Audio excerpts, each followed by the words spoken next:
एवं धर्म प्रेमी सज्जनों,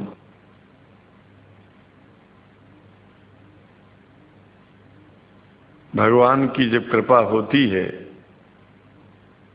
तो कभी धर्म की सच्चाई को जानने का अवसर मिलता है। मुसलमानों के बीच में लगातार कई वर्षों से हम जा रहे हैं और भारतवर्ष में एक नई प्रथा का प्रारंभ किया मैंने कि जब जगत गुरु शंकराचार्य भी मुसलमानों के बीच में जाकर के उनके प्रेम को समझ सके और इस्लाम की सच्चाई को जान करके इस्लाम को सारी दुनिया में एक इंसानियत का सबसे बड़ा पाठ सिखाने वाला धर्म मानने के लिए लोगों को समझावे।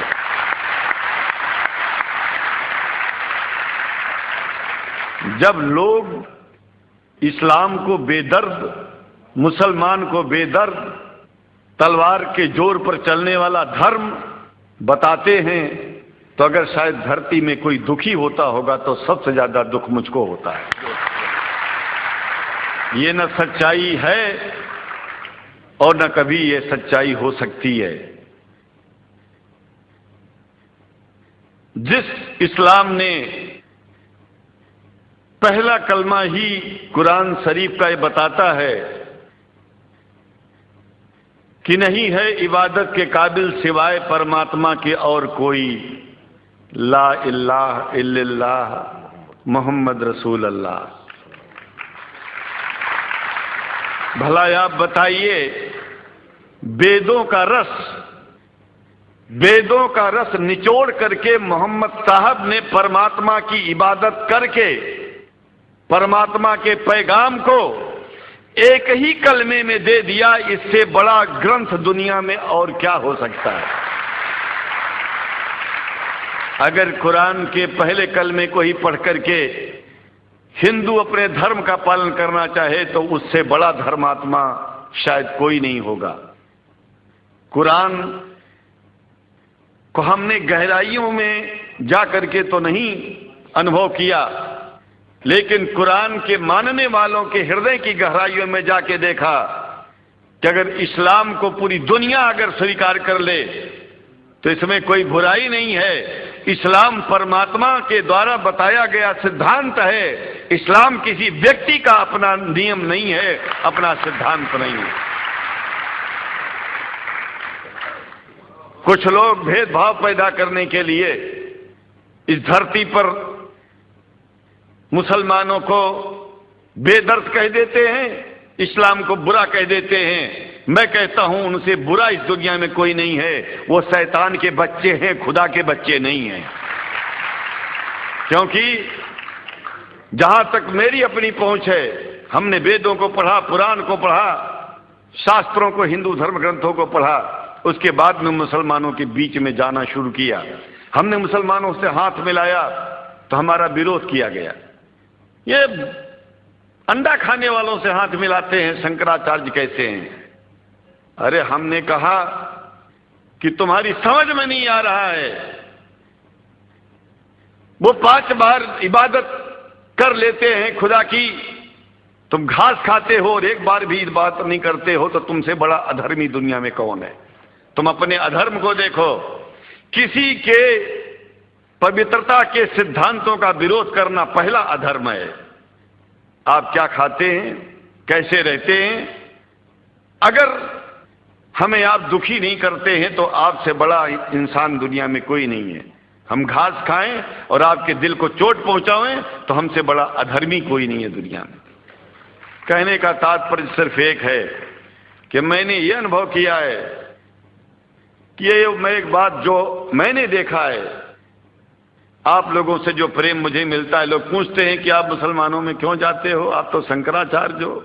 हमने कहा कि भाई मुसलमानों से पूछो कि हमसे इतना प्रेम क्यों करते हैं। वो हमसे जो प्रेम करेगा हम तो जाएंगे। कहा फिर क्या हम प्रेम नहीं करते क्या? हमने कहा कि हम तो तुम्हारे बीच में पैदा हुए और तुम मुसलमानों से प्रेम नहीं करते, इसलिए हम तुमसे प्रेम नहीं करते। मैं आप लोगों के बीच में आकर के एक बात बताता हूं। कुछ समय से हिंदू धर्म के नाम पर कुछ संस्थाएं हिंदू मुसलमानों में भेद पैदा करने के लिए कुछ ऐसा कार्य किया जिसकी वजह से आम हिंदू, सीधा साधा हिंदू बेचारा जान ही नहीं पाता है इस्लाम क्या है और सनातन धर्म क्या है। सनातन धर्म और इस्लाम में कोई भेद नहीं है और हिंदू धर्म तो कोई धर्म ही नहीं है। सनातन धर्म धर्म है और शायद जो संस्कृत का सनातन शब्द है, अगर किसी भाषा में उसको इस्लाम कहा जाए तो कोई बुरी बात नहीं है। इस्लाम और सनातन में कोई भेद नहीं है, क्योंकि परमात्मा एक है, परमात्मा सबका है। ये संदेश ऋषियों मुनियों ने दिया और यही संदेश, परमात्मा का भेजा हुआ संदेश, स्वयं हमारे मोहम्मद साहब ने इस पैगाम को हमको दिया। तो हम भेदभाव क्यों करें? यहां पर भारत का मुसलमान, एक बात बिल्कुल मैं स्पष्ट बता रहा हूं आपसे, अगर भारत का मुसलमान सो गया तो भारत सो जाएगा। इसलिए भारत को जगाना है तो मुसलमानों को जागते रहना पड़ेगा। भारत जाग जाएगा, पूरी दुनिया जाग जाएगी। यह भी मैं जानता हूं कि भारत के सच्चे हिंदुओं को, जो सच्चे सनातन धर्मी हैं, उनको मुसलमानों से प्रेम चाहिए, उनको मुसलमानों से भेद नहीं चाहिए। अंग्रेजी की भी मिल गई है और हम तो चाहते हैं, हाँ, कुरान शरीफ सारी दुनिया में अगर इस ग्रंथ को पहुंचाया जाए, और पहुंचाना चाहिए। मैं तो मुसलमानों से एक जरूर बात कहूंगा कि आप लोग एक चीज का ध्यान दें, आप के पड़ोस में जिस भी भाषा को जानने वाला व्यक्ति रहता हो, जिस भी भाषा को, कोशिश कीजिए कि आप इस कुरान जैसे पवित्र ग्रंथ को उसको उसकी भाषा में पहुंचाइए। और मेरी समझ में सारी दुनिया में एक कुरान पहुंचेगा तो सारी दुनिया में शांति होगी, सारी दुनिया में अमन होगा और सारी दुनिया में ऐसे ही इतने प्रेमियों के बीच में शंकराचार्य को पहुंचने में और बोलने में कोई दिक्कत नहीं होगी, संकोच नहीं होगा। आप लोग भी निडर हो जाइए, आप लोग भी संकोच छोड़िए। हम जानते हैं कभी कभी संकोच में, कभी कभी इस देश के कुछ जो फिरका परस्त लोग हैं, उनकी उल्टी सीधी योजनाओं में हम लोग एक दूसरे से मिल नहीं पाते। हम हाथ पसारे हुए आपके सामने खड़े हैं, आए हैं, हम आपको गले से लगा रहे हैं, लगाते हैं, दिल भी मिलाएंगे, गला भी मिलाएंगे और जरूरत पड़ गई तो आप लोगों के लिए दिल कटाने की और सिर कटाने की जरूरत पड़ जाए तो इस्लाम की रक्षा के लिए शंकराचार्य आपका साथ देगा।